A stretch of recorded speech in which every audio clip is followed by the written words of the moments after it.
Bueno, arrancamos con una nueva sesión de charlas de doctorandos. Esta vez tenemos a Cristian, que nos va a hablar de turbulencia aleatoria y teoría K41. Adelante, Cristian.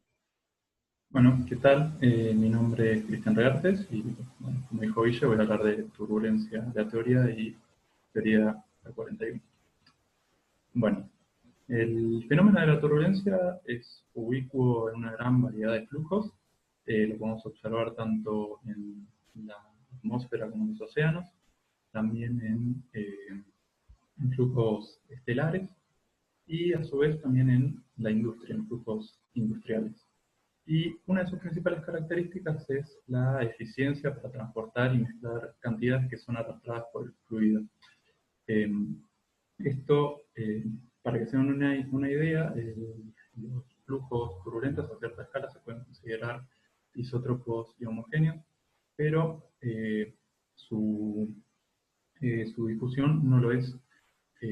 Y esto tiene que ver con el hecho de que la turbulencia es un sistema fuera del equilibrio.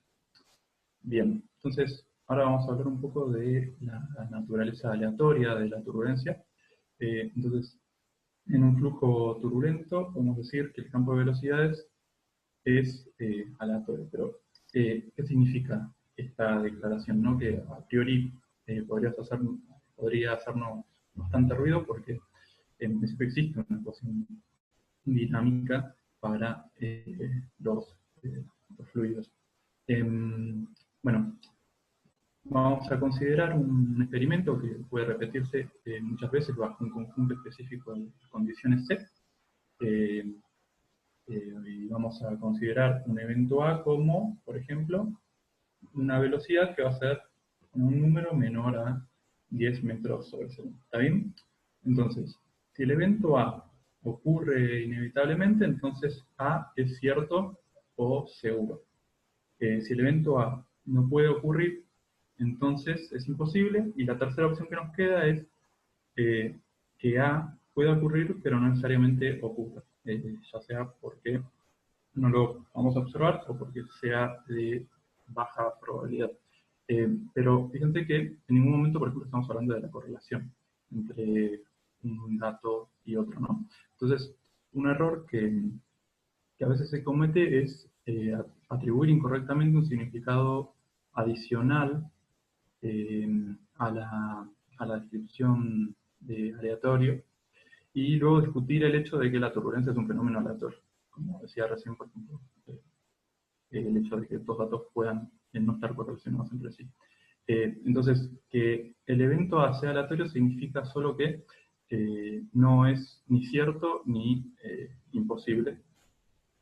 Y el hecho de que U sea un valor, perdón, que U sea eh, una variable aleatoria significa solo que no tiene un valor único, lo mismo que cada vez que se repita el experimento bajo el conjunto de condiciones C. ¿Está bien? Bueno, entonces, la siguiente cuestión a resolver es la coherencia entre naturaleza aleatoria del flujo turbulento y la naturaleza determinista de la mecánica clásica incorporada en las ecuaciones de Navier-Stokes. Entonces, si las ecuaciones de movimiento son deterministas, ¿por qué las soluciones son aleatorias, no? Entonces, la respuesta a, a esta pregunta está en una combinación de dos observaciones.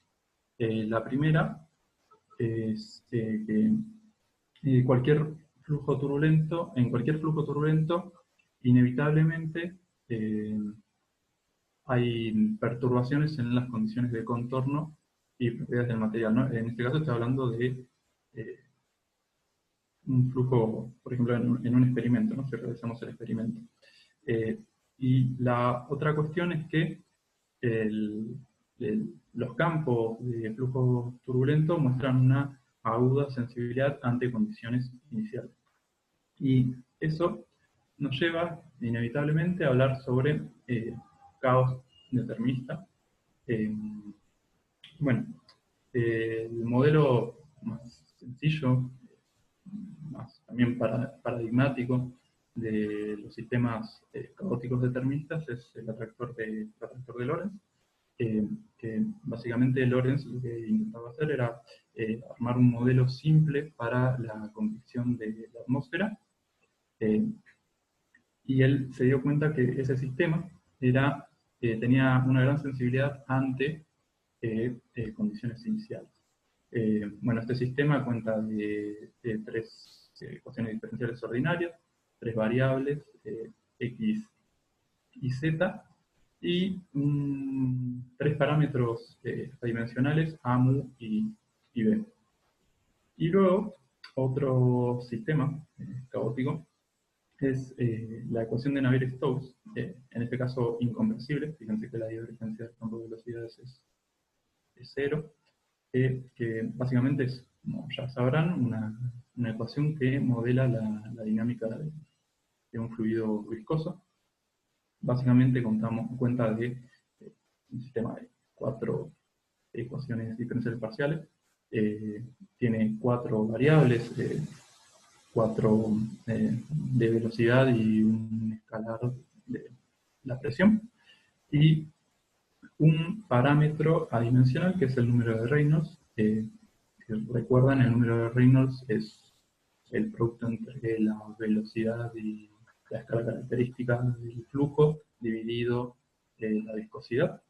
Y básicamente tenemos que para flujos cuyo número de Reynolds sea muy pequeño, el flujo va a ser laminar, en el cual domina el término disipativo, y para flujos con número de Reynolds grande vamos a tener que este va a estar dominado por el término no lineal, que vamos a poner acá, este término. Bien, bueno, acá vemos tres señales, dos de las ecuaciones que estábamos discutiendo en ese momento. Acá podemos ver la variable x del atractor de Lorentz. Vemos que hay oscilaciones en esta señal. Podemos ver que parece pasar pasar esa señal entre dos regiones. Esto es debido a justamente los dos atractores. Pero vemos que entre cada dato existe una correlación, ¿no? O sea, el siguiente dato no aparece de cualquier forma. Eso sí lo podemos ver, por ejemplo, en un proceso aleatorio, donde cada dato está descorrelacionado de los anteriores. Y luego tenemos una señal de velocidad, que sale de una ecuación de Navier-Stokes turbulenta. En este caso tenemos turbulencia isótropa y homogénea, y nos estamos parando en la componente x de velocidad en un punto del campo de velocidades, y vemos que la señal resulta ser bastante irregular. Bueno, una vez tratado estos temas, esperen, primero tenemos, acá lo que les voy a mostrar es el diagrama de fases del atractor de Lorentz. Podemos ver en este caso dos soluciones, en celeste, una que tiene esta condición inicial, y la naranja, que fíjense que la condición inicial varía en una fracción muy pequeña, y vemos que estas soluciones recorren partes muy distintas del espacio de fase, a pesar de ser prácticamente idénticas. Y acá, en esta imagen, podemos ver el campo de vorticidad de un flujo turbulento. Para los que no recuerdan, la vorticidad es el rotor del campo de velocidades. En este caso lo que estamos viendo es la componente Z de la vorticidad, y podemos ver estos filamentos que son típicos de turbulencia isótropa y homogénea, donde se acumulan vorticidad, y vemos que si nos movemos en cualquier parte de esta figura, la turbulencia es homogénea, lo mismo si lo giramos, ¿no? es isótropo. Y además hay que tener en cuenta que esto es una imagen, una instantánea de un momento de la evolución de mi sistema. Bien, ahora sí, fíjense que estuvimos hablando un montón de turbulencia, pero como que en ningún momento la definí exactamente, simplemente la presenté. Bueno, es muy difícil definir la turbulencia, pero es más o menos lo que todos nos imaginamos, ¿no? Cuando, por ejemplo, revolvemos un café, un té. Básicamente, la turbulencia es un sistema con muchos grados de libertad, del orden de, en un fluido real, del orden de 10 a la 20, 10 a la 30 grados de libertad. Este, es un sistema fuertemente no lineal y además presenta cierta invarianza de escala.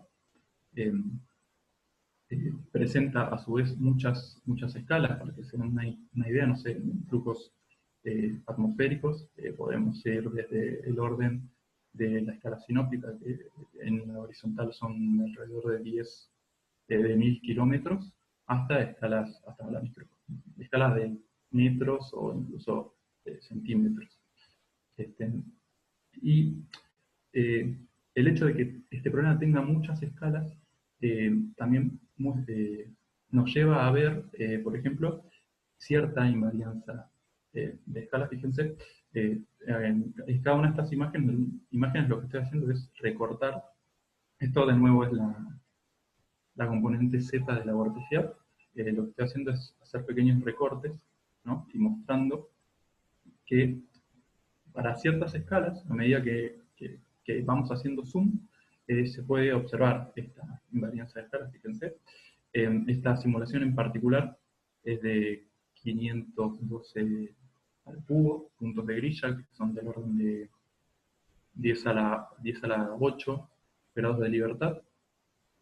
Fíjense que esta invariancia de escala, a medida que cuando estamos llegando a las escalas más pequeñas, empieza a perderse. En particular esta simulación es pequeña, pero fíjense que a pesar de ser pequeña, no la podríamos hacer en nuestras computadoras. Esta simulación fue realizada en una supercomputadora, en un clúster, y llevó unas cuantas semanas realizarla. Pero fíjense que existe un rango en el cual existe esta invariancia de escala hasta que llegamos a una escala que se conoce como escala disipativa. ¿Está bien? Bueno, fíjense que para flujos con números de reinos muy grandes, el término dominante es el término no lineal, este término que tenemos acá. Básicamente la forma clásica de pensarlo es, nosotros tenemos pequeños remolinos, ¿está bien?, que se van partiendo cada vez en remolinos más pequeños. Este término es el que transfiere la energía entre las distintas escalas, un flujo de energía.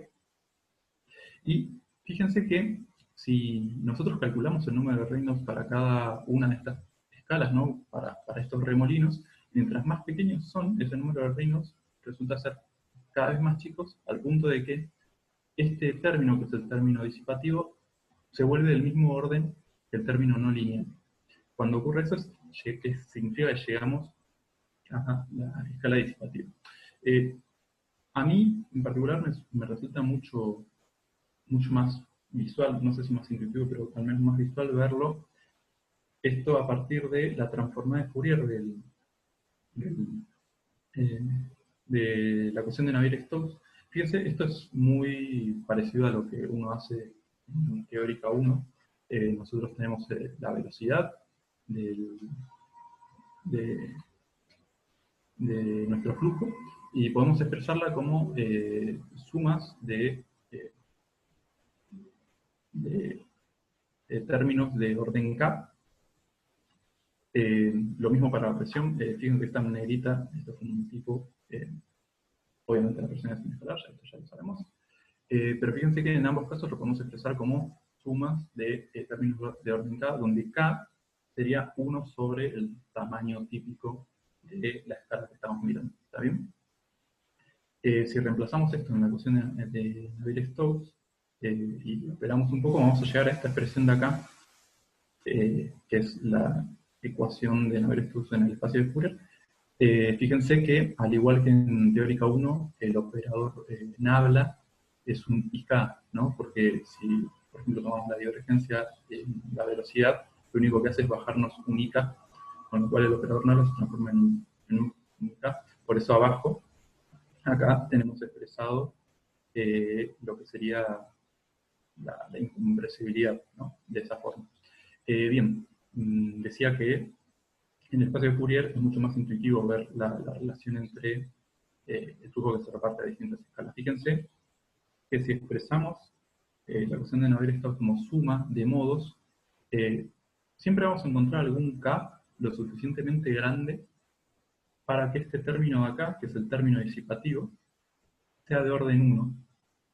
Con lo cual siempre va a existir algún K. K grande significa escalas pequeñas, ¿no? O sea, remolinos muy chiquitos.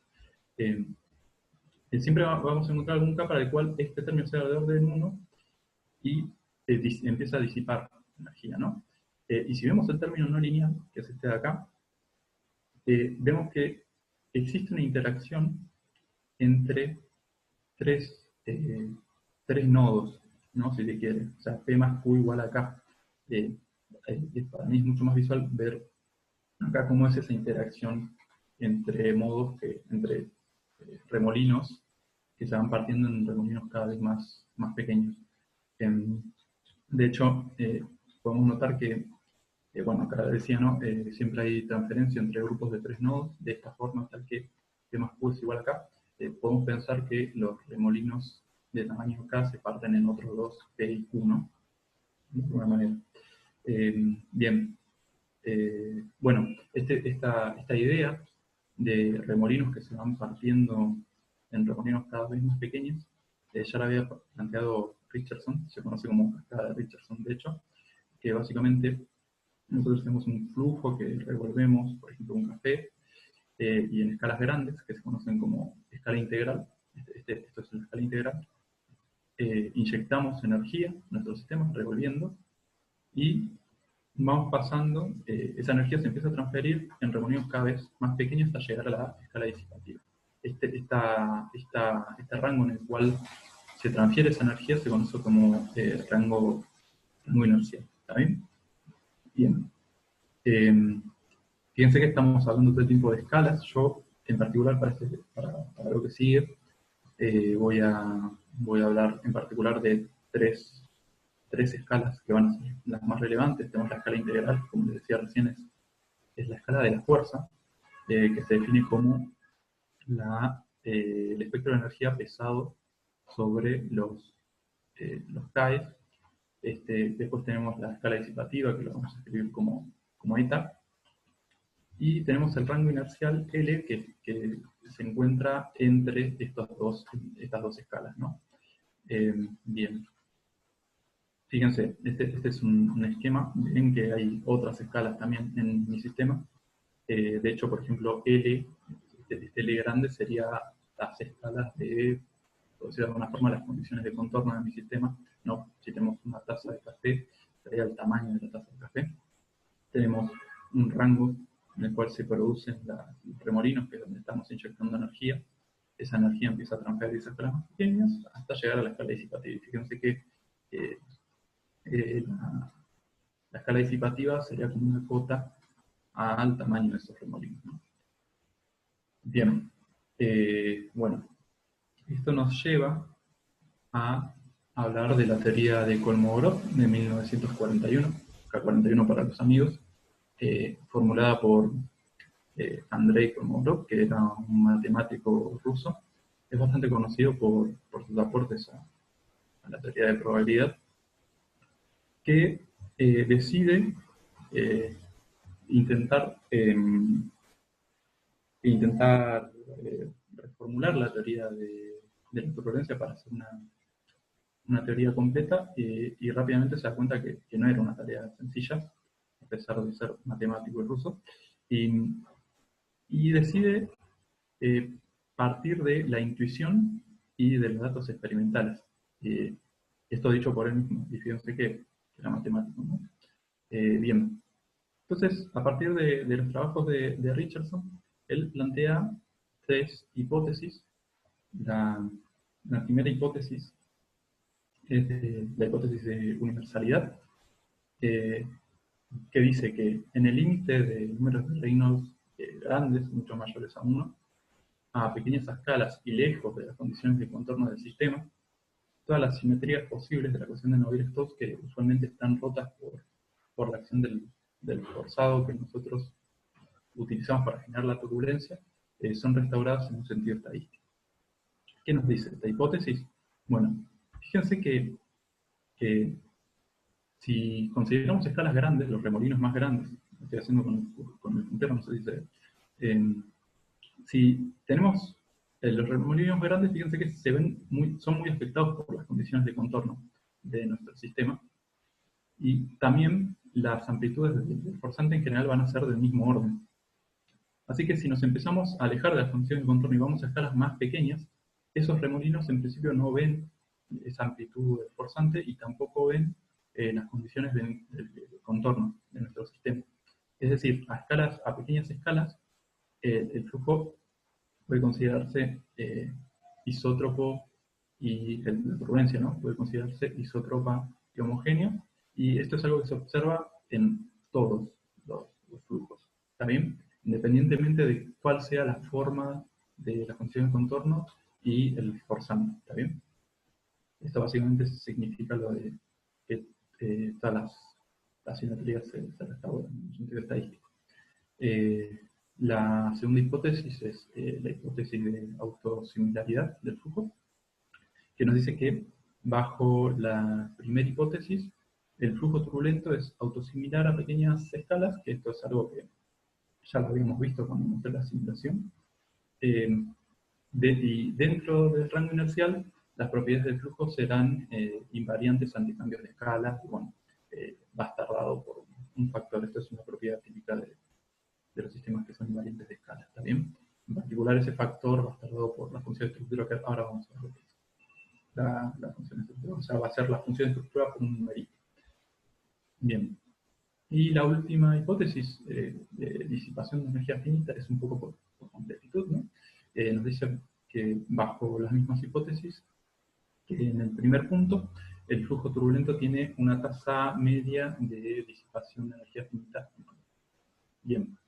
Entonces, antes de seguir, voy a presentar la función de estructura. Esto es algo que usamos mucho los que trabajamos en temas relacionados con turbulencia.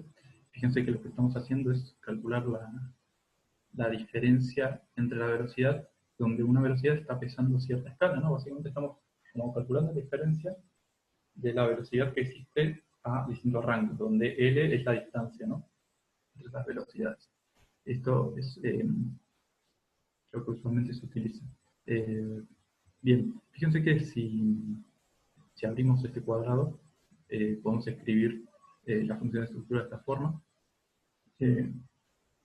Bien, entonces, fíjense que este valor medio de la velocidad cuadrática va a ser exactamente igual a este, ¿no? Porque lo único que estamos haciendo acá es corrernos un L, con lo cual este resultado va a ser idéntico a este de acá. Y este término de acá, en general, para flujo, para turbulencia isótropa y homogénea, va a ser nulo. Fíjense que es un producto escalar, ¿no? Bien. Con lo cual podemos decir que la función de estructura, o sea, el incremento de la velocidad al cuadrado, va a ser proporcional al valor medio de la velocidad cuadrática, ¿no?, la velocidad al cuadrado. Que eso, fíjense que es proporcional a la energía de nuestro sistema, ¿no? Es la energía cinética. Bien, ahora sí. Bueno, nosotros decimos que en el rango inercial es donde los remolinos se van partiendo a remolinos cada vez más pequeños. Las hipótesis que planteamos nos dicen que la inyección de energía entre las distintas escalas es siempre la misma, y la tasa, vamos a suponer también que la tasa a la cual esa energía se transfiere a nodos cada vez más pequeños es la misma. Entonces, vemos que esa inyección de energía la podemos escribir, como decíamos antes, esto sería la energía cinética, sobre el tiempo que tarda en inyectarse esa energía de estas escalas. Y además podemos escribir tau L, tau sub L, como L sobre el incremento de la velocidad. Fíjense que, no lo aclaré, pero a partir de acá va a ser todo análisis dimensional. Vamos a evitar meternos en cuentas muy complicadas. Fíjense que si reemplazamos esto en esta expresión, vamos a llegar a que la inyección de energía entre escalas va como el incremento de la velocidad al cubo sobre L. Y si despejamos acá para reescribir el incremento de la velocidad al cuadrado, que eso sería la energía cinética, llegamos a esta expresión de acá, que ya se conocía experimentalmente y se conocía como la ley de Richardson, que básicamente nos dice que el incremento de la velocidad al cuadrado va como L, como el tamaño de la escala, a la, a la 2 tercios, ¿no? Esto ya se conocía, fíjense que esto es una ley de escala, ¿no? Ley de escala para incremento cuadrático de la velocidad. Y bueno, esto fue uno de los primeros resultados importantes del planteo de las hipótesis que hizo Kolmogorov. Fíjense que este término acá yo medio lo pasé como, bueno, recordaremos este porque este es el resultado, pero este término nos está diciendo algo muy importante, es algo que ya habíamos mencionado antes. Fíjense que este incremento de la velocidad al cubo sería el momento de orden 3 de esa distribución, ¿no? Básicamente lo que nos está diciendo esta expresión es que la inyección de energía entre las distintas escalas va como el momento de orden 3 de esta distribución. Y este término no puede ser cero, ¿no? Porque esa transferencia de energía no puede ser nula. Y fíjense qué fuerte que es eso, porque a diferencia de los sistemas en el equilibrio, nos está diciendo que la distribución de este incremento de velocidad no puede ser gaussiana, porque en una distribución gaussiana términos impares son nulos. Básicamente nos está diciendo que, por definición, la turbulencia es un sistema fuera del equilibrio. Hay una forma más formal de ver esto a partir de la ecuación de Hermann Howard, pero como primer vistazo esto está buenísimo. Bien, ahora vamos a estudiar el espectro de energía. Fíjense que el espectro de energía, o sea, la energía en el espacio de Fourier, tiene unidades de densidad de energía. Esto lo podemos escribir como el incremento de la energía al cuadrado sobre K. Acá podemos reemplazar la ley de Richardson y llegamos a esta expresión, ¿no? para el espectro de energía. Acá en L podemos reemplazar K, ¿no? Porque esto es 1 sobre K, el L. Con lo cual, llegamos a que el espectro de energía en la escala integral va como K a la menos 5 tercios. Es decir, tenemos una ley de potencia para el espectro de energía. Esta ley de potencia se conoce como el espectro de Kolmogorov y es muy importante porque se observa en una cantidad innumerable de flujos turbulentos. Además, básicamente nos está diciendo que cuál es o sea, nos podemos ver a ojo, ¿no? Si uno hace un experimento, hace una simulación, cuál es el rango inercial. Entonces, fíjense, acá tenemos el espectro de energía de Kolmogorov. Fíjense, acá tenemos un flujo, si no recuerdo mal, esta es la energía, tenemos la energía paralela y la antiparalela. Podemos ver que está en escala log-log. Fíjense que, con lo cual la potencia nos queda como una pendiente. Y fíjense que durante un rango, el espectro de energía va como como una pendiente que va como menos 5 tercios. Y acá podemos ver distintos experimentos con distintos números de Reynolds que están pesados sobre lo que sería el rango disipativo, de tal forma de que el rango, ahora vamos a hablar de esto, de tal forma de que todas colapsen al mismo rango disipativo. Y fíjense que la pendiente en todos estos experimentos para lo que sería el rango rango inercial es el mismo, ¿no? O sea, se puede ver claramente el espectro de Kolmogorov. Acá no está puesta precisamente la pendiente, pero se intuye que está acá. Bien, ahora vamos a hablar un poco sobre el tiempo característico. La intención de hablar más que nada del tiempo es tratar de calcular, ahora vamos a ver cómo, la escala disipativa de nuestro sistema. ¿También? Ya habíamos definido, a partir del análisis dimensional, cómo era este tiempo, la escala en el rango inercial para las distintas escalas. Acá directamente podemos reemplazar lo que ya hemos calculado antes, la ley de Richardson, lo metemos acá, como la raíz de esto, de la ley mismos. Y nos queda que el tiempo característico de la escala integral va como esta cantidad, ¿está bien? Y ahora también podemos calcular el tiempo de disipación, el tiempo característico de la disipación. La energía, básicamente lo que estamos haciendo acá es, con análisis dimensional, igualar el término de la evolución temporal de la velocidad con el término disipativo. Fíjense que podemos tachar estas dos y despejar directamente el t, y llegamos a que el tiempo viscoso va como la escala al cuadrado. Bien, si nosotros llegamos a la escala disipativa, estos dos tiempos van a ser los mismos, van a coincidir, ¿no?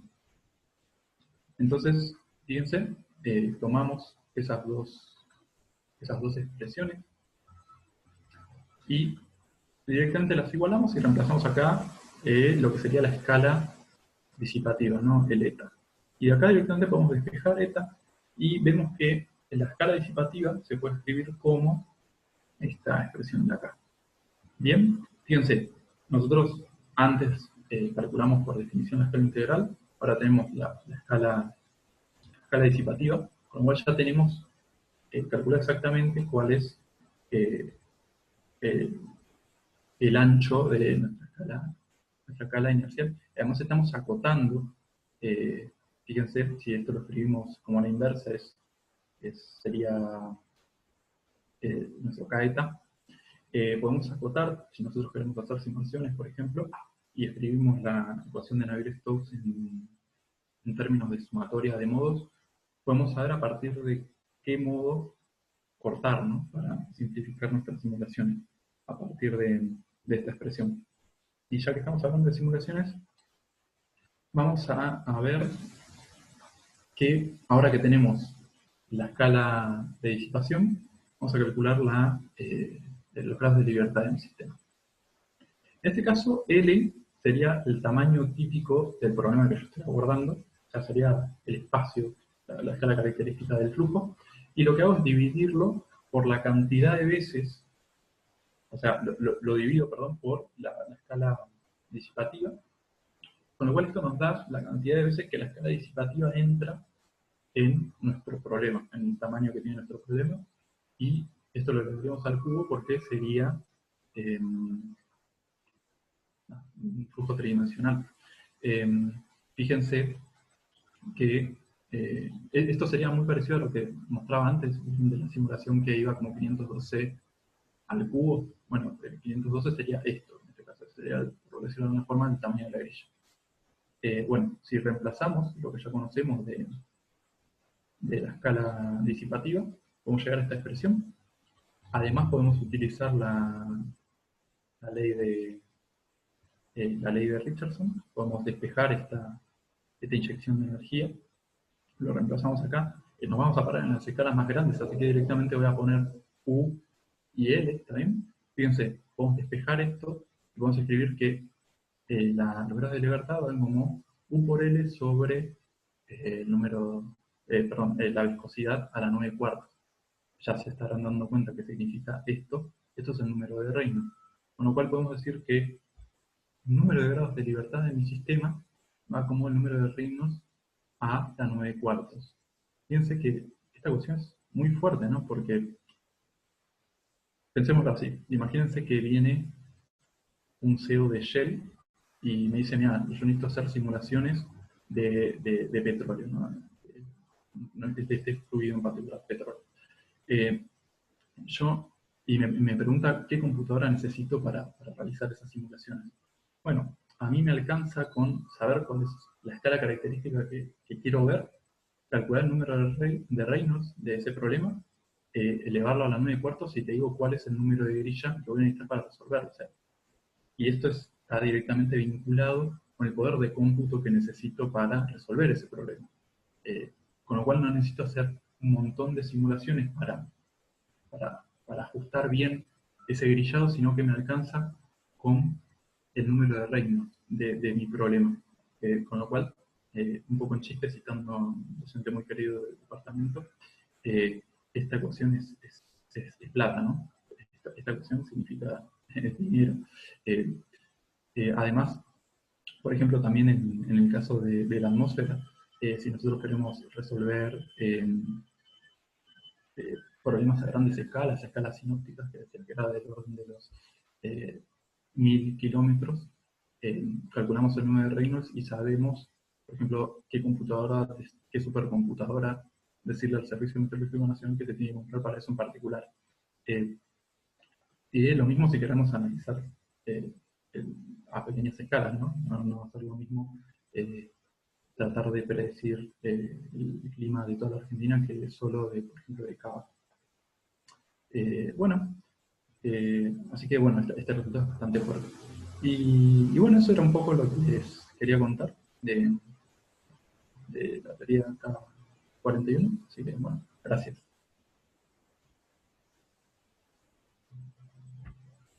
¿Preguntas? ¿Se escucha bien? Bárbaro, gracias. El tema de... Ha habido muchísimos intentos de tratar de formular el problema de la turbulencia como algún tipo de equilibrio. Nunca funcionó. Nadie entiende por qué es tan difícil. Pero básicamente la teoría de la turbulencia es un cementerio de elefantes. Todo el mundo lo mismo. Sí. Usamos tal cosa, le vamos a dar teoría de campo, grupo de renormalización, ahora de SCFT. Bueno, sigue Bueno, siendo. En ese sentido me gusta mucho la frase de Richard, ¿no? El chabón dice, bueno, vamos a atacar este problema total. Y enseguida, intentando reformularlo, se da cuenta que no es tan sencillo. Y sin embargo llega a resultados que son muy sencillos matemáticamente, muy fuertes físicamente y son muy elegantes. Sí, lo que pasa es que o sea, tenés este puente que, por un lado tenés Navier-Stokes, como vos decías, Navier-Stokes, Hermann Howard, la teoría rigurosa de turbulencia. Y después tenés Kolmogorov con análisis dimensional. Y no pegan. ¿No? O sea, hay algo en el medio que no se entiende. Y es así, no se entiende. Cristian, yo tengo una pregunta. Dale. Cuando vos mostraste, yo sé que existen las cascadas inversas, o sea que en vez de ir de escalas grandes a escalas chicas, te puede pasar lo contrario. Y tenía la duda si esto estaba relacionado con que a vos te quedaba el momento cúbico cuando veías el flujo de la energía y tener esta posibilidad de que tu flujo de la energía efectivamente fuese negativo, entonces fuera en el sentido contrario. No sé si no tiene mucho que ver, pero me dio la duda mientras hablabas. Sí, la verdad, en particular de cajas inversas yo no sé prácticamente nada. Viste que el trabajo que hago básicamente está muy relacionado con flujos clásicos. Eh, por ahí, o sea, si te digo, la verdad estoy tocando oído, no sé. Esteban, no sé si... No, hasta donde yo sé, no. O sea, la cascada inversa es una cascada de otra cosa, es una cascada de helicidad, que es básicamente es el producto interno entre la vorticidad y la velocidad. La cascada de la energía es directa. Así que no tiene que ver con el flujo de energía, tiene que ver con el flujo de helicidad, que para un fluido ideal también es una cantidad conservada. Así que no, es más complejo que eso. Ok, perfecto. Gracias. Bueno, pasamos a la segunda charla para dar 5 minutos.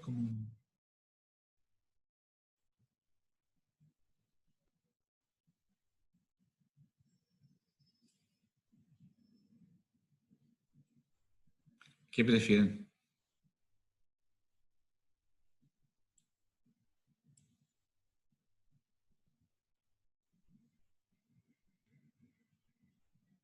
Como les parezca. Guillem, que... Yo, si nadie se pronuncia, optaría por seguir. Pero bueno, Bueno, a ver qué... pero bueno, si la gente quiere descansar, adelante.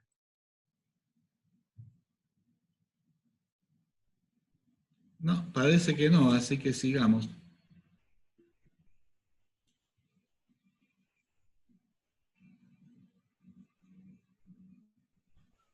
Listo, entonces empiezo a compartir pantalla. Dale.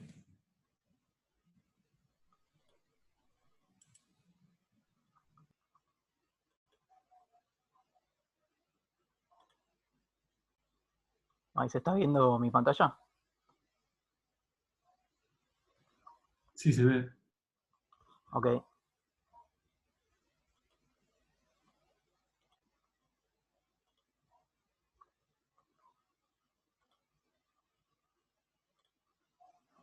Bueno, ¿qué tal a todos? Mi nombre es Carlos Peralta. Actualmente estoy haciendo el doctorado en el Instituto de Física del Plasma con la dirección del doctor Fernando Minotti. Y hoy les voy a hablar de fundamentos dinámicos de discos de acreción. Entonces, primero de todo vamos a empezar de lo básico y vamos a discutir qué es un disco de acreción, al menos en resumen. Un disco de acreción es un disco de gas que está alrededor de un objeto central masivo, como por ejemplo puede ser un agujero negro o una estrella de neutrones, y bueno, no necesariamente es de gas, sino que también puede haber polvo o otras partículas, y en algunas zonas, en las más calientes, el gas está en estado de plasma, cosa que es muy importante por algo que les voy a contar. Bueno, la dinámica principalmente está gobernada por la conservación del momento angular, como se imaginarán en esta imagen que tengo acá, porque la materia cae y si tiene un momento angular empieza a rotar alrededor del objeto central. Y en algunos casos, estos sistemas pueden generar jets de materia acelerada. En principio se cree que es porque el plasma puede generar campos magnéticos muy intensos. Algunos creen que sí, algunos creen que no, pero yo creo que sí, y en eso estoy trabajando en particular en mi tesis de doctorado. Entonces, voy a hablar primero un poquito de lo que pasa a pequeña escala. En sí, el transporte, voy a explicar primero qué es el transporte turbulento, que es un movimiento de un conjunto de moléculas que va modificando cantidad de movimiento, energía, con algún otro grupo similar. En sí nos interesa porque después hay otro tipo de transporte que es el transporte molecular, que como se imaginarán es de moléculas, y si quiero transportar cantidades de moléculas es bastante poco eficiente. Por muchos años, la principal incerteza y el gran impedimento de la teoría de los discos de acreción fue la de entender el origen del transporte turbulento. Como por ahí se imaginaron cuando les mostré la imagen, como hay un sistema en donde es muy importante el momento angular, entonces bueno, se transportará entre diferentes zonas del disco de acreción. Bueno, no se sabe a ciencia cierta cuál es o cómo funciona ese mecanismo. Después lo explicaré un poco más, pero para desarrollar la teoría, Yakura y Zaniev propusieron en 1973 un modelo de disco alfa, que básicamente este modelo da una relación entre la viscosidad y la velocidad del sonido. Cosa que ahora vamos a ver en las cuentas que no me lo dice directamente, o sea, yo al no conocer fundamentalmente cómo o sea, cómo funciona el transporte turbulento, entonces no puedo saber cuál es la viscosidad, no hay nada en principio que me lo diga. Entonces si yo lo quiero poner, lo tengo que poner a priori. Este parámetro alfa es un valor que se suele tomar menor a 1, porque si se elige mayor a 1, en principio nos estaría diciendo que la turbulencia es supersónica, entonces se calentaría el plasma y entonces este parámetro terminaría disminuyendo hasta ser menor a 1, así que directamente se considera menor a 1. Como dije anteriormente, no se sabe mucho de manera microscópica qué es lo que pasa, entonces este modelo, cuando lo plantearon en el paper, no dicen exactamente cuál es el mecanismo. Hay una discusión sobre un par, pero no lo decidieron. Y bueno, algo bueno de este modelo es que al modelo resultante suele corresponderse con fenómenos observados. Y a pesar de que pasaron los años y avanzaron los métodos numéricos, es un modelo que sigue siendo importante hoy en día.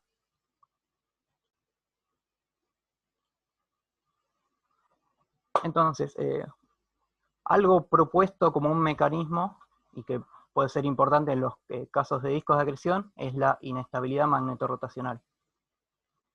Esta es una inestabilidad que fue propuesta por Balbus y por Hawley en 1991, y que tiene algo muy bueno que es muy aplicable en los discos de acreción, porque, entre otras cosas, bastante poquitas, por ejemplo, me pide que la velocidad radial, perdón, la velocidad angular vaya decreciendo con el radio, que en un disco de acreción, bueno, es algo que debería pasar. Y bueno, experimentos y simulaciones muestran que vas mejorando el transporte turbulento, así que tendría sentido. Y la inestabilidad funciona así. Supongamos que nosotros tenemos dos partículas que están rotando en órbitas de radio muy parecido, y que están acopladas de alguna manera, por ejemplo de forma magnética, y eso lo marco con un resortito. Entonces, por alguna fluctuación, supongamos que esta partícula que está acá se va a un radio un poquito menor, como muestra esta figura. Entonces, ¿qué pasa? Como está en un radio menor, va a tender a ser acelerada por la otra materia que estaba en ese mismo radio, que estaba un poco más, un radio un poco menor que la posición anterior que tenía esta partícula. Bueno, entonces acelero esta partícula, pero bueno, va a empezar a tirar de la otra, de la partícula que estaba en un radio más grande. Entonces, ¿qué pasa? Si empiezo a tirar de esta, lo que va a pasar es que va a tender a irse a una órbita un poco más alejada. Bueno, y al final este fenómeno se termina amplificando, como vemos acá. Como esta se va a una zona más alejada, entonces va a tender a frenar un poquito más a la partícula. Esta partícula se va a caer un poco más. Va a ser acelerada de nuevo por el material en el disco de acreción. Va a empujar a la otra partícula, y la otra partícula va a tender a alejarse más todavía. Y esto va a seguir pasando hasta que se rompa el enlace que tenemos acá, que en principio, como dije, es un enlace magnético.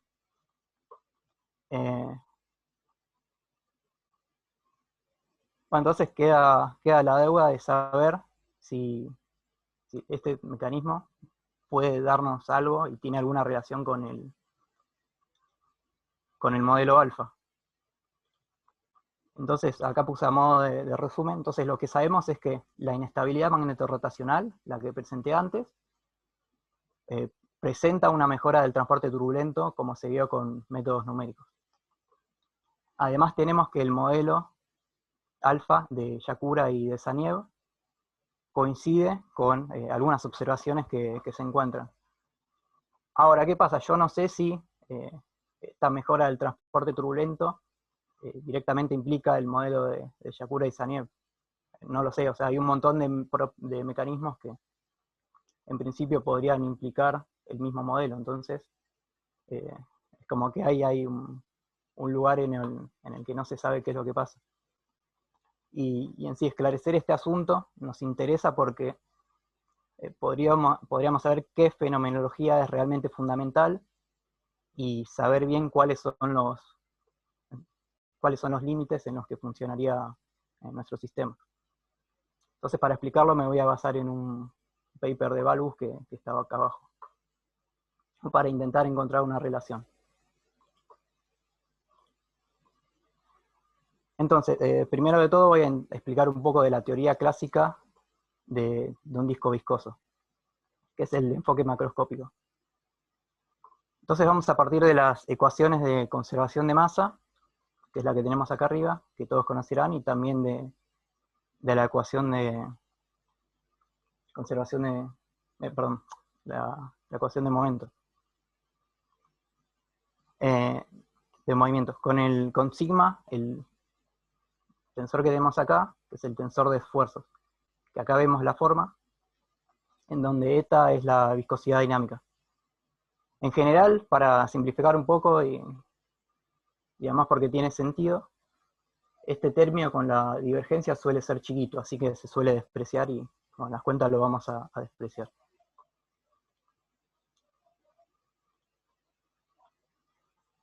Entonces, con esas dos ecuaciones, lo que puedo hacer es integrar por partes, multiplicar por la velocidad, y si uso conservación de masa en el resultado, a lo que voy a llegar es a la ecuación de energía mecánica, que es la ecuación que tenemos acá. Bueno, veo que hay muchos términos, pero hay dos que me interesan, que son los últimos dos. El primero de acá, que se relaciona con el trabajo hecho en el fluido, y el segundo, que se relaciona con el calentamiento. Esta cantidad se puede hacer la cuenta y es definida positiva. Y bueno, de las ecuaciones anteriores, también puedo conseguir la ecuación azimutal, que sería la ecuación en phi, y me queda esta ecuación que ya es un poquito más cortita, en donde ya me quedan velocidades más conocidas, que es la velocidad en phi, la velocidad euclidiana, y bueno, omega, que es b phi sobre r simplemente. Esto ya consideré que hay coordenadas cilíndricas. Algo que me olvidé de decir es que este término, como tiene que ver con calentamiento, también se relaciona con la luminosidad, que lo vamos a ver más adelante. Bueno, si tomo axisimetría, es decir que en phi no hay cambios, que se mantiene el mismo valor para diferentes valores de phi. Y si pienso que el disco es muy finito, cosa que se hace mucho en este tipo de cuentas, si pienso en un disco de acreción muy finito, que la altura sea mucho menor al radio máximo que tiene, y entonces lo que hago es agarrar la ecuación, por ejemplo, de conservación de masa, y la integro respecto de z. Si la integro respecto de z, entonces en un momento tengo que integrar la densidad respecto de z. Y eso es igual a esta cantidad que yo llamo sigma, que es la densidad superficial. Es como si yo agarrase todo el disco y lo aplano un montón. Bueno, entonces ya no queda descrito por una densidad, sino por una densidad superficial. Bueno,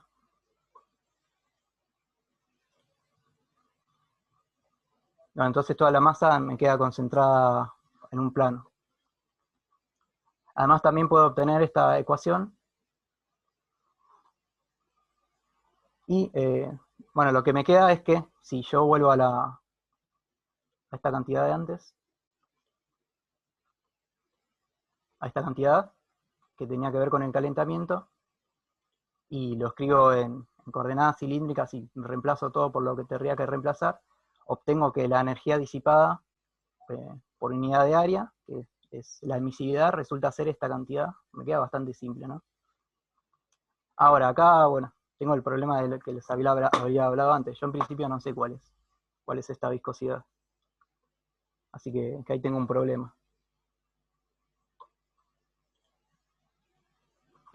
Entonces, si de las ecuaciones anteriores empiezo a mirar el caso estacionario porque es más simple de resolver, se puede hacer dependiendo del tiempo, pero tenía que hacer bastante más cuenta.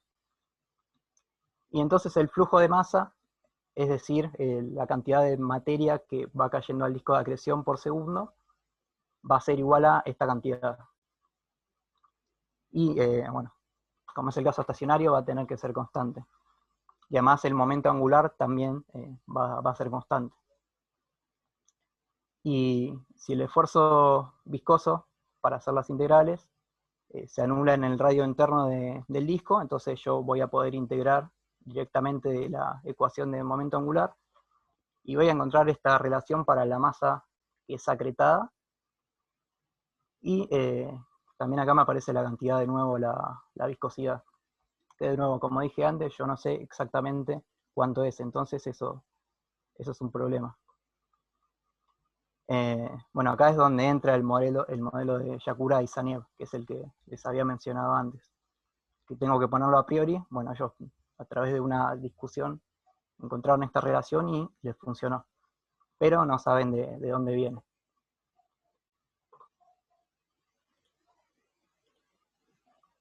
Entonces, acá, bueno, no hice la cuenta, pero puse el resultado directamente. Si yo considero la dependencia temporal, entonces lo que voy a obtener es una ecuación para la evolución, ¿no? Esto es la evolución de sigma, que como les había mencionado anteriormente, era la densidad superficial del disco de acreción, como si yo lo estaría aplanando.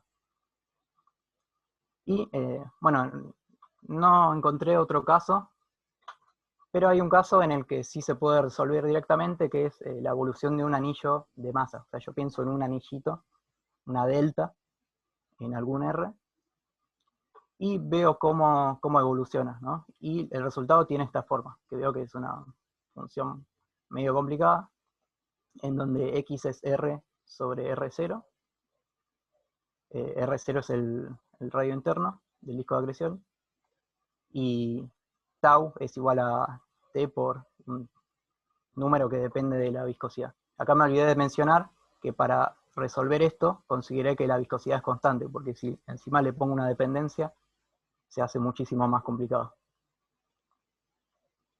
Entonces, la solución obtenida es de este estilo. Primero, como les había mencionado, esto era una delta de Dirac, ¿no? Pero si vamos evaluando a diferentes valores de tau, vemos que es como que la materia se empieza a dispersar radialmente, ¿no? Recordemos que X está relacionado con el radio. Entonces acá vemos que cuando va avanzando tau, entonces la materia se va esparciendo, para decirlo de alguna manera.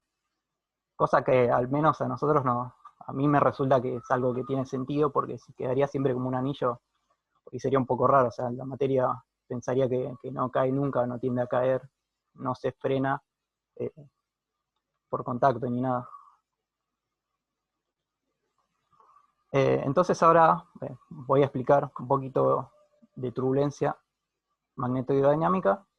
¿Y por qué esto? Porque en la turbulencia magnetorrotacional que les mencioné aparecía un campo magnético, entonces por ahí me resulta interesante ver qué pasa con el sistema cuando miro qué pasa a pequeña escala, pero incluyendo campos magnéticos.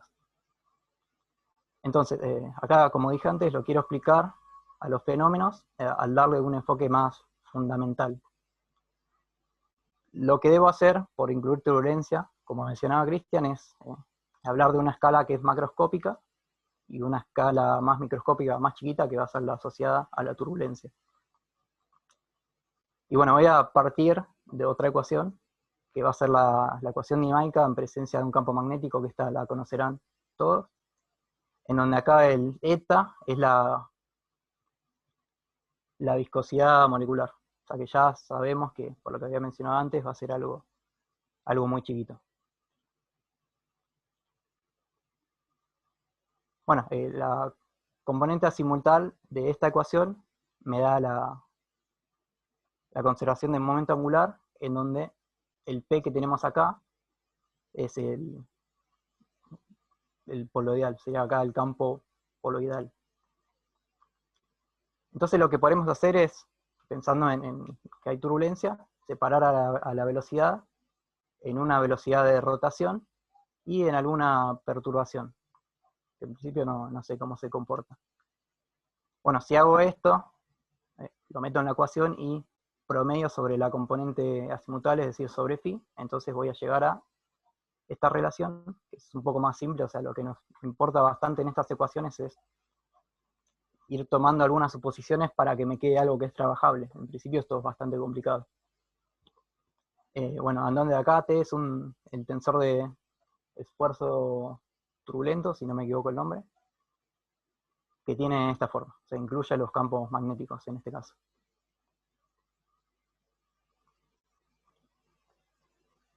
Bueno, pero está bien, todo esto me queda aparte, o sea, yo quiero que esto haga contacto con la teoría clásica para ver si hay alguna relación y si lo que yo pienso desde un punto de vista turbulento tiene relación con lo que yo pienso y lo que obtuve antes desde un punto de vista más clásico, en donde no me importaba tanto qué pasaba a pequeña escala. Entonces, para eso lo que tengo que hacer es empezar a pensar en calcular valores medios en regiones. Bueno, en particular se suele calcular estas integrales en el espesor del disco. O sea, yo sé que es una región chiquita, pero bueno, puedo sacar valores medios en esa región, usarlo como una escala característica. Si recuerdan, el disco era fino en estos temas. ¿Eso de qué me sirve? Bueno, me da una función suave, en este caso un X, puede ser una función cualquiera, pero me va suavizando de alguna manera la cantidad que pongo acá, en R.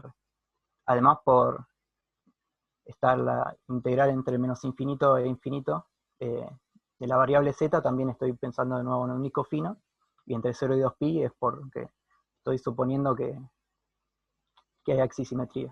Es como que estoy incluyendo todo junto. Bueno, si empiezo a aplicar esto sobre, por ejemplo, la ecuación de la conservación de la masa, obtengo esta ecuación. ¿Ok? Y acá vale la pena destacar de que esto, el parámetro turbulento en este caso, sería el valor medio del UR. ¿Ok? Que es el que me importa, digamos, es cómo veo en la conservación de masa la parte de la turbulencia, ¿no? Los otros parámetros son más grandes.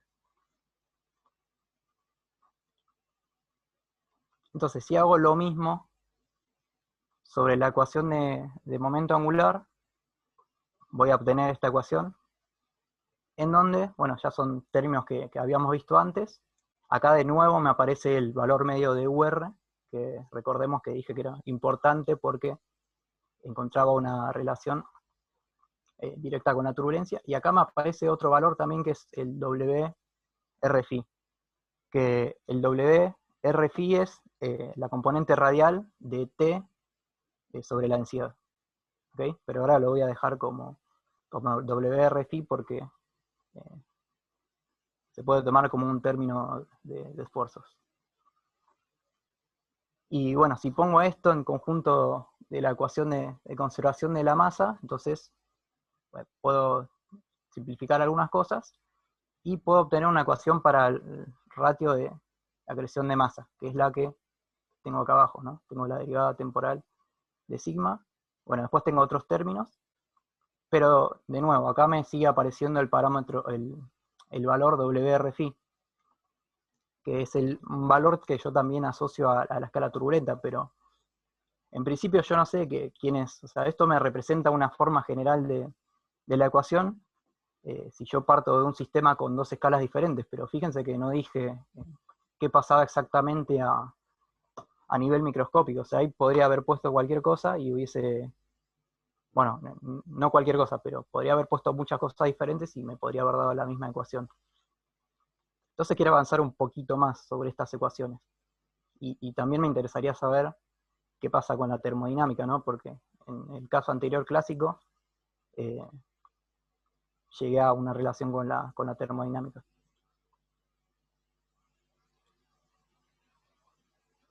Bueno, pero todavía hay unas ecuaciones a las que no les dimos mucha bolilla en sí, que es la ecuación de evolución de campo magnético.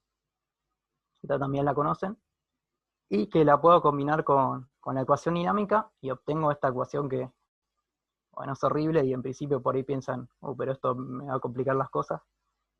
Y está bien, bueno, si lo quisiera resolver todo en conjunto, seguramente sería muchísimo más complicado, pero lo que me interesa es que acá hay un término, que es el que tiene el gradiente, que yo puedo identificar como el flujo de energía. esta ecuación obviamente es más complicada que la del momento angular, y de todas maneras este término se puede simplificar mucho si yo tomo que las perturbaciones y que UR son muchos menores a la velocidad en phi. Entonces ahí puedo simplificar varios términos. Además, si supongo que la perturbación de la velocidad es muy chica, el flujo radial, es decir, multiplico, o sea, veo la componente en R de esto, entonces me resulta esta cantidad, ¿ok? Y el gradiente de esta cantidad, que es el flujo de energía, entonces me va a dar el ratio de disipación a pequeña escala, ¿ok? En este caso lo que no puedo hacer es calcular directamente las pérdidas por termalización, porque no conozco cómo pasa todo a manera microscópica, sino que ahí saqué unos valores medios, entonces no podría saberlo, pero sí puedo usar este gradiente y saber cuál es el ratio de disipación. Y bueno, en donde WR-phi también lo puedo sacar de la ecuación de conservación de momento y me da esta cantidad, que me lo relaciona con el m punto. Entonces veo que va a tener una forma parecida, y se puede decir que este es el análogo turbulento a pequeña escala de la relación que teníamos para el calor en el caso clásico. Solo que ahora nos aparece WR-phi, que es como un esfuerzo viscoso a pequeña escala, y antes me aparecía el esfuerzo viscoso a gran escala. Bueno, se puede probar, no lo voy a probar acá, que esta cantidad incluso no depende de, o sea, aunque m punto sea variable, esta cantidad se mantiene. Cosa que está bueno. Bueno, ahora voy a pasar un poco más y voy a contar sobre la eficiencia de un disco de acreción. Perdón, algo que me faltó decir acá antes, es que, bueno, fíjense que todavía los parámetros turbulentos que me aparecen son el valor medio de UR y el WR-phi, es como que son los dos parámetros importantes de mis problemas. ¿Okay? Son los que me determinan a mí qué es lo que está pasando a pequeña escala. Entonces ahora voy a hablar de eficiencia de un disco de acreción, esto de manera bastante simplificada. Supongamos que la materia cae en una estrella de masa m y que tiene radio R, voy a considerar que la materia cae radialmente. Entonces tengo que la energía cinética tendría que ser igual a esta cantidad. Ahora voy a pensar en la materia que, bueno, por ir a esa velocidad y hacia el agujero negro o el centro acretor, entonces va a terminar cayendo. Bueno, entonces la luminosidad yo diría que tiene que ser igual a la derivada respecto del tiempo de la energía cinética, y veo que me daría esta relación. Entonces esta sería la luminosidad, es decir, la energía esta se tiene que convertir en algo. Yo estoy diciendo que se va a convertir en luminosidad cuando está cayendo hacia el centro acretor. Y me queda esta relación. Bueno, esta relación sería la luminosidad que está emitida en total por el disco. Si hago un cálculo un poquito más cuidadoso, entonces voy a ver que de toda la luminosidad que me dio acá, bueno, la mitad se emite mientras la partícula está en el radio externo del disco y en el radio interno, y la otra mitad es como que se emite toda de golpe cuando caigo entre el radio interno del disco y el centro acretor. Entonces, para obtener la eficiencia, que era de lo que iba a hablar en este ítem, se puede escribir la última ecuación como L igual a este parámetro, que voy a llamar la eficiencia, por m punto por c cuadrado. Y bueno, ¿por qué hago esto? Bueno, porque me aparece un mc cuadrado, ¿no? O sea, yo puedo pensar que esa es la masa en reposo. Entonces puedo definir como la eficiencia a la comparación entre esa masa en reposo que tenía y la energía que está emitiendo a través de luminosidad el disco de acreción. Bueno, esto se puede hacer en el caso relativista para un agujero negro sin rotación, y se obtiene que la luminosidad respeta esta relación. Ahora, bueno, por ahí, como hay decimales acá, les parece algo muy chiquito, pero resulta que no. O sea, esto me está diciendo que el 6% de la materia que cae en el centro acretor, desde el disco de acreción, se está emitiendo como energía, y eso es un montonazo. O sea, tengamos en cuenta que la fusión dentro de las estrellas, si yo agarro cierta cantidad de materia y la fusiono, bueno, tengo una parte de masa y solo el 0% se convierte en energía, pero acá estamos viendo que con esto la relación es mucho más grande, es el 6%, es 10 veces más grande. Incluso se puede hacer la cuenta para cuando se tienen agujeros negros con rotación, y esto puede aumentar hasta ser del 40%, lo que es muy grande, es una asquerosidad básicamente, es muy eficiente. Entonces la pregunta por ahí que les puede surgir a ustedes es, si es un mecanismo tan eficiente, entonces, ¿dónde está toda esa energía? Por ahí en luminosidad no está, y está en otro lado. Bueno, la cosa es que hay siempre discusiones sobre esto, pero un punto de vista es que la luminosidad, o bueno, la energía que no llega a nuestros ojos y que no va a ningún lado, sino que termina como realimentando el disco de acreción. Entonces lo que pasa es que el plasma se termina calentando mucho más cerca del disco acretor, y eso puede llegar a modificar los campos magnéticos muy fuertemente, y puede producir campos magnéticos muy intensos.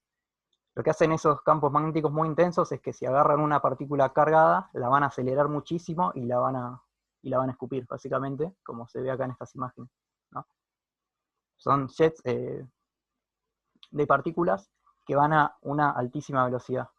Entonces acá pongo, por ejemplo, la galaxia M87, que fue famosa fue la de la sombra del agujero negro, y además fotos del telescopio Hubble en donde se ve el jet de materia. Y esta galaxia tiene un radio de 120.000 años luz, y tiene un agujero negro supermasivo de 10 a la 9 masas solares. El jet que vemos acá, que lo colorearon para que se note más, es de 5.000 años luz, y puede alcanzar velocidades de hasta el 99% de la velocidad de la luz. O sea, ya se están imaginando que, bueno, toda esa materia estaba cayendo al disco. Entonces, ¿dónde estaba yendo? Bueno, una teoría es que está acelerando estas partículas. Y por ahí no es poquita masa, porque en algunos cálculos que vi, por ejemplo, toda la masa que tenemos acá podría ser de la masa de Júpiter. O sea, digamos, estamos acelerando a Júpiter a la velocidad casi de la luz con estos mecanismos. Cosa que debido a su alta eficiencia. Bueno, entonces dirán ustedes, entonces puedo tirar toda la materia del universo en un disco de acreción, o un montón de materia en el universo y sacar en un agujero negro, y sacar un montón de energía. Bueno, la respuesta es que no, porque también existe una máxima luminosidad que puede emitir un objeto. Entonces, para encontrar esa máxima luminosidad, vamos a tener que tener en cuenta el equilibrio entre dos fuerzas, que son las que voy a tomar más importantes, que son la fuerza gravitatoria y la fuerza de radiación. Entonces si las igualo y despejo L, obtengo esta relación que es proporcional a la masa, y acá me aparece kappa, que es un parámetro que es la opacidad.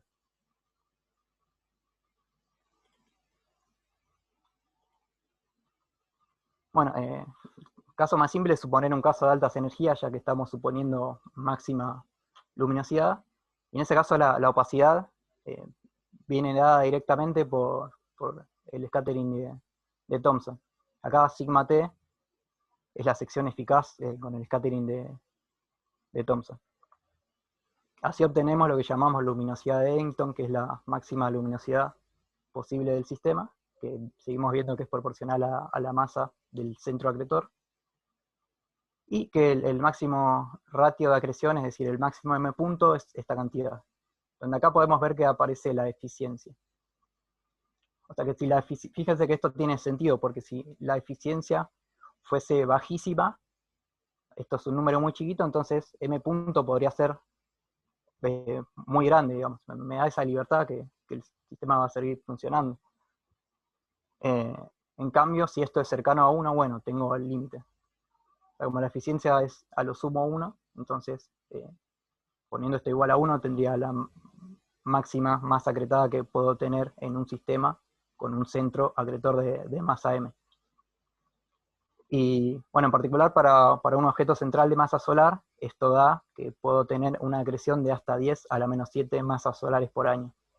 Si yo le pongo más, entonces el sistema se va a desarmar, porque la presión de radiación va a ser muy grande y me va a terminar desarmando todo. Bueno, al final de todo lo que vamos a llegar es a la comparación con observaciones, a ver si todo esto que dije tiene algún sentido. La forma de verificar los modelos ante incapacidad de generar por ahí sistemas tan grandes en un laboratorio es siempre con observaciones. Entonces, los espectros de emisión son muy importantes. Acá quiero aclarar algo, porque creo que hace 2 años se pensó en hacer un disco de acreción en miniatura, pero bueno, no volví a encontrar esa información, sé que la había leído en su momento. Bueno, según la teoría que desarrollamos antes, con el modelo de Yakura y Sanev, la temperatura viene dada por esta cantidad. Bueno, y la intensidad, para calcular la intensidad, simplemente tengo que agarrarla por la distribución de frecuencias, integrar, y lo que voy a obtener es esta función. ¿Ok? Esto de manera teórica. Veo que tiene diferentes dependencias, dependiendo de la zona en la que estoy trabajando. Entonces lo que hago es ver si esto se relaciona con las observaciones o no. Bueno, en particular acá tengo 2 gráficos de 2 objetos diferentes, que están a unas estrellas que están a 3000 años luz del Sol, que son FU Orionis, o algunos apareció con Ori, no sé si es una especie de resumen, y B1057 Cygni. Acá los cuadraditos son los datos que se midieron, es la longitud de onda, de ambos lados, y después tenemos en la línea negra lo que sería el espectro de una supergigante tipo G, que está a modo de referencia como para decir, bueno, no todos los espectros de todas las cosas que están ahí son iguales. Y acá la línea que está con puntitos es el ajuste del modelo, que vemos que en forma funcional respeta bastante lo que lleva, o lo que vemos con las mediciones. Cosa que está bueno, porque como dije antes, en principio no hay otra forma de contrastar más que las observaciones. Al menos que yo sepa, no podemos hacer experimentos para ver directamente esto debido a todas las variables que se presentan. Entonces, redondeando un poco lo que hicimos acá, entonces aprendimos lo que es un disco de acreción y qué es lo que no se conoce de su funcionamiento. Además presentamos el modelo de disco alfa que presentaron Yakura y Saniev, y la inestabilidad magnetorrotacional por Balbus y por Hobley, que podría ser la causante del comportamiento de que el modelo de disco alfa se comporte bien para describir el sistema. Además estudiamos la dinámica desde un punto de vista gráfico, clásico, y desde el punto de vista turbulento encontramos relaciones, o intentamos encontrar relaciones entre los parámetros que me aparecían al final de todas las cuentas. Y además, después de esto hicimos cálculos simplificados de la eficiencia, que llevan a encontrar valores de eficiencia que son, pero muy altísimos, comparados con los de fusión de una estrella, o sea que es un mecanismo muy eficiente para extraer energía, en principio si yo le pongo masa. Y bueno, también vimos qué pasa con la luminosidad, hicimos comparación con observaciones y hablamos de diferentes fenómenos como la máxima luminosidad que se podía tener. Bueno, esto es todo, muchas gracias por la atención.